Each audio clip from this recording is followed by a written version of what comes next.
ቤቱን እንድወስደው ከፈለክ አንተ ከእኔ ጋር መሆን አለብህ። ሰላም ቤተሰብ እንዴት ናችሁ? ደህና ናችሁ? እኔ በጣም ደህና ነኝ እግዚአብሔር ይመስገን። ቅመማዋ በቤቷ ከች ብላለች አባቷን ይዛ። ቤተሰብ ዛሬ የሀይሚ ተራ ሆነው እንግዲህ ጋሽዬ ከሀይሚ ከብሩኬ ጋር አስታርቀኝ እንግዲህ ያደረገልኝን ነገር ብሩኬ አይተሃል። ብሩኬ በጣም ውስጤን ረበሸው። እኔ ያደርግልኛል ብዬ ያልጠበቅኩትን ነገር አደረገልኝ። ቤት ሰርቶ ሰጠኝ።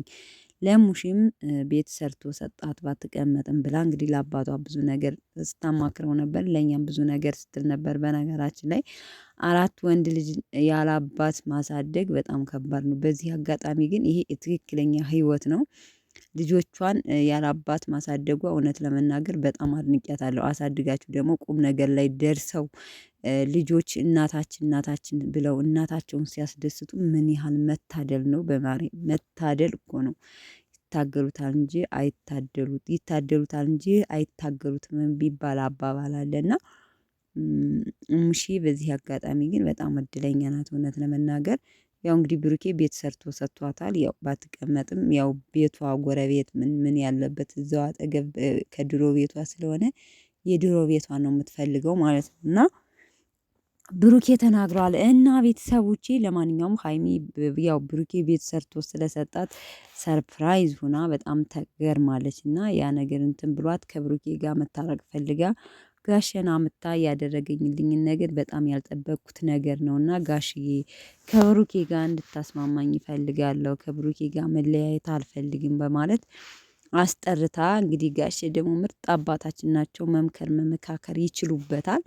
ልጄ እንዴት ነው ነገሩ ምናምን ብሎ መካከረ ሁለቱንም ማለት ነው።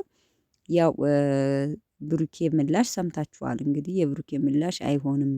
ቤቱ ባይኖርስ ቤቱን ሰርፕራይዝ ባላረግሽስ አንቺ እምቢ እንዳልሽ ወይም እኔ እንድትሳደብሽ አልነበረም የምትቀጥይው።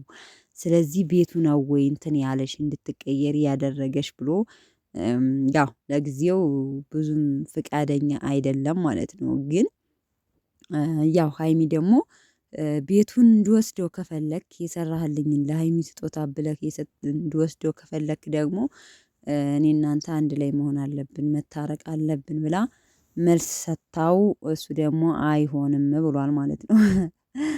ለማንኛውም ግን ይመቻችሁ ቤተሰብ። እንዴት ነው ነገሩ? እንዴት ነው እናንተ በቃ ሁሉ ነገር ሰርፕራይዝ እየሆነባችሁ ነው። አሁን ሀይሚ ቤት ለሷ ተሰጥቶ መሰጠቱ ሀይሚ ሳታቅ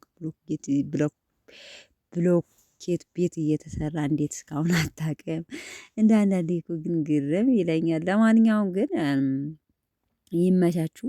ቡራን በነገራችን ላይ በጣም አድንቄዋለሁ እውነት በጣም ካሰብኩት በላይ እያደረገ ነው ያለው። ደግሞ እናንተ ማች ታፍታፉን አመጣውና የሰው አይንም ጥሩ አይደለም። አንዴ እንዳይበላክ የሰው አይን ቡራዬ ጀግና የእናቱ ልጅ ማለት ነው። በጣም አድንቄ